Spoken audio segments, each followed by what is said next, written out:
Hello everyone, welcome to our vlog. So, in this video we are going to talk about dynamics and theories of victimization. Let's embark on this journey together as we navigate through the dynamics and theories that shape our understanding in contemporary society. So, are you ready? So let's get started. So first, let's talk about the dynamics of victimization. The dynamics of victimization refers to how people experience and deals with being harmed, whether through crime, traumas, and disasters. Several procedural models can be applied to the study of victimization process to understand the victim's experience. Here are some models that can be applied in the study of victimization. The first one is Victims of Crime Model by Vard and Sangre. The second one is Disaster Victims Model. So first, let's talk about the Victims of Crime Model. According to this model, there are three stages involved in any victimization. The first stage is stage of impact and disorganization. It is the stage during and immediately following the criminal event. This is right when the crime happens and in the immediate aftermath. It's like everything feels chaotic and confusing. The second stage is stage of recoil. It is the stage during which the victims formulate psychological defenses and deals with conflicting emotions of guilt, anger, acceptance, and desire of revenge. In this stage, which usually lasts for a few months, the victim starts dealing with their feelings.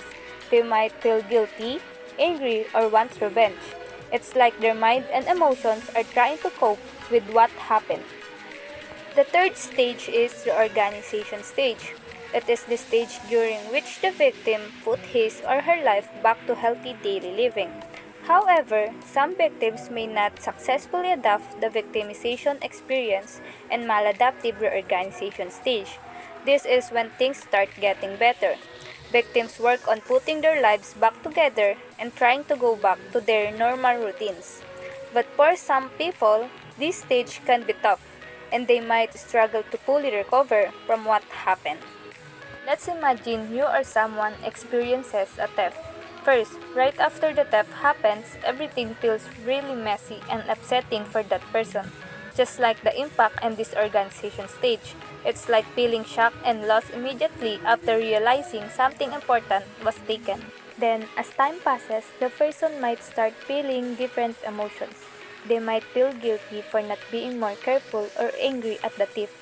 This is the recoil stage, when they're handling these mixed feelings like feeling upset, mad, and maybe even wanting something to be done about what happened during theft. Later on, they try to get back to their normal routine, but it might be hard. They are trying to make things feel okay again, like ensuring their belongings are secure, but sometimes it's tough. This is similar to the reorganization stage, when they are trying to feel okay and live normally again after the theft, but it might be still difficult to fully recover and feel as safe as before. This model helps us understand how someone feels and deals with things after being involved in a crime, like experiencing a theft, feeling confused, dealing with different emotions, and trying to get back to normal, even if it's not always easy. The second and the last model is Disaster Victims Model. This model was developed and explained the coping behavior of victims of natural disaster. Imagine you are looking how people deals with natural disaster, like a big storms or earthquake. This model helps to understand how someone acts before, during, and after such a disaster. And according to this model, there are four stages of victimization. A. Pre-impact. A stage describes the victim's conditions before being victimized. This is before the disaster hits. People are just living their normal lives without any disasters happening. For example, someone is living in their house peacefully before the storm strikes. B. Impact the stage at which victimizations occur. This is when the disasters actually happen. It is the moment of impact when the storm's earthquake occurs. For instance, during the storms, the person's house gets damaged. C. Post-impact, a stage which entails the degree and durations of personal and disorganizations following victimizations. This is the after disaster when the things are trying to get back to normal. People are dealing with their aftermath like fixing homes and trying to get back their normal lives after the storms has passed. For example, after the storm, the person is trying to rebuild their damaged house and getting help from neighbors. D. Behavioral outcome. A stage describes the victim's adjustment to victimization experience. This stage is about how people handle and adjust after the bad event.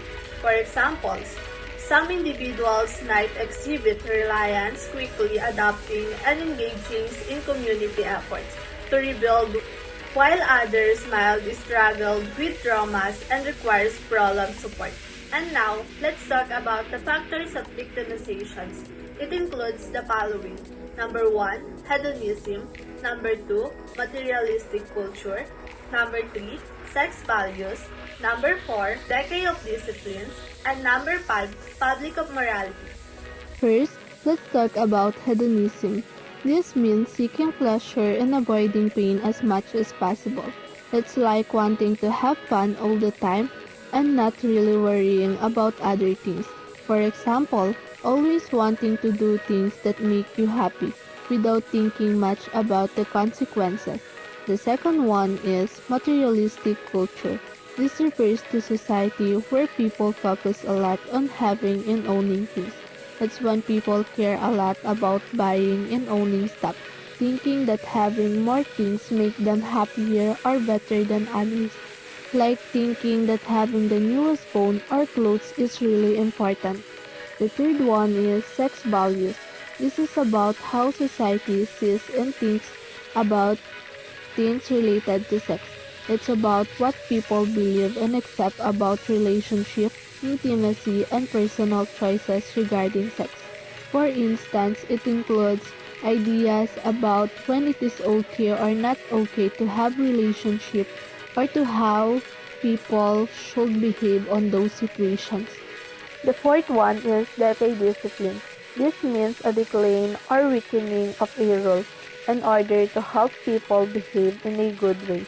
It's like when rules are not followed and there's a lack of control or order in how people act. For example, if in a school, students stop following the rules and start behaving however they want. And the last one is public morality. This refers to the general ideas or beliefs about what is right and what is wrong in a society. It is about values that everyone in the community shares about behaving well or not. For instance, it could include thoughts about honesty, fairness, and respecting others in public spaces. Okay, now let's talk about the three theories of victimization. Number 1, precipitation theory. Number 2, lifestyle theory. And number 3, routine activities theory. The first one is precipitation theory. The victim precipitation theory suggests that some people cause or initiate a particular confrontation that may eventually lead to the person becoming victimized by injury or death. Such precipitation on the part of the victim can either be active or passive. It says that sometimes a person's actions or behavior might start a conflict that ends up making them the victim of harm. This can happen when the victim either actively or passively contributes to the situation that leads to their harm. So now, let's talk about the two kinds of victim precipitation. The first, active precipitation.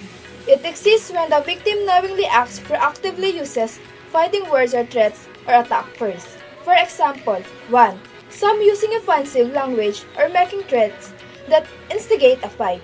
2. Also when a person physically attacking another individual first, leading to a confrontation. The second kind of victim precipitation is passive rainfall.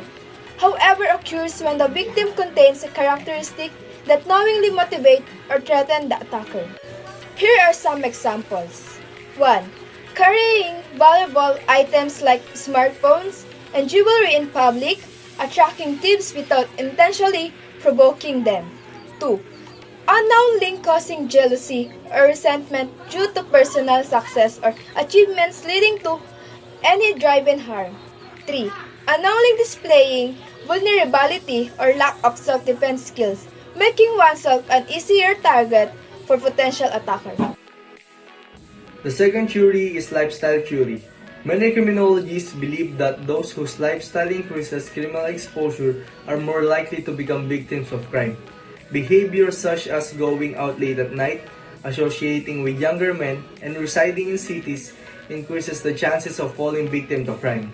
Therefore, one can reduce their chance of becoming victims by staying home at night, living in a suburban area, avoiding public spaces, getting married, and making more money.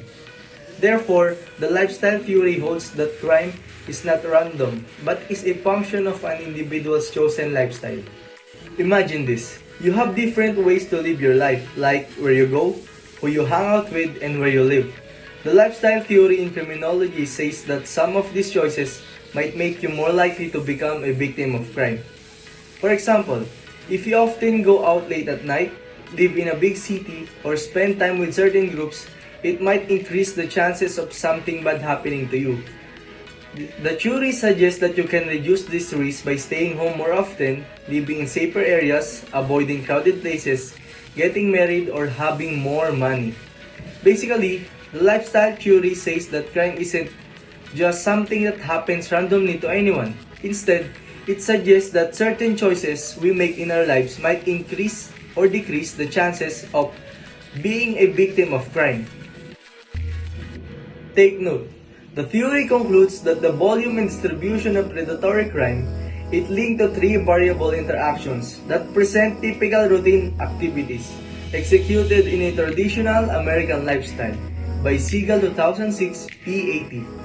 These variables involve number 1, available and suitable targets such as free homes that contain saleable goods. Number 2, the lack of proper guardians such as police, homeowners, and neighbors. Number 3, the existence of encouraged offenders such as addicts, teenage boys, and those who are unemployed. This theory says that the amount and how crimes happen are related to three things that usually happen in a typical American way of life. First, it talks about the things that could be targets for crimes like houses with valuable stuff and nobody there. Second, it talks about the lack of protection like police, people who own homes, or neighbors looking out for each other. Third, it mentions the people who might be more likely to do crimes like addicts, young guys, or those who don't have jobs. So, the theory basically says that when these three things come together, easy targets, lack of protection, and people who might commit crimes, there's a bigger chance that crimes will happen. The third theory is the routine activities theory.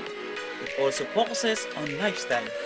Generally, lifestyle affects criminal opportunity by controlling one's proximity to criminals, time of being exposed to criminals, attractiveness as becoming a target, and the ability to be protected.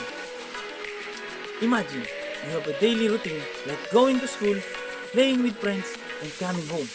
The routine activities theory is like saying that the way you live your life can affect the chance of getting involved in a bad situation.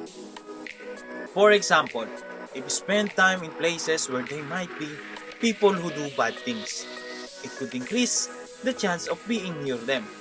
Also, if you're in a situation where it's easy for someone to do wrong to you, like having valuable things out in the open that might make you a target. So, these theories say that how we live, where we go, who we're with, and how we protect ourselves can change how likely it is for us to get involved in something bad.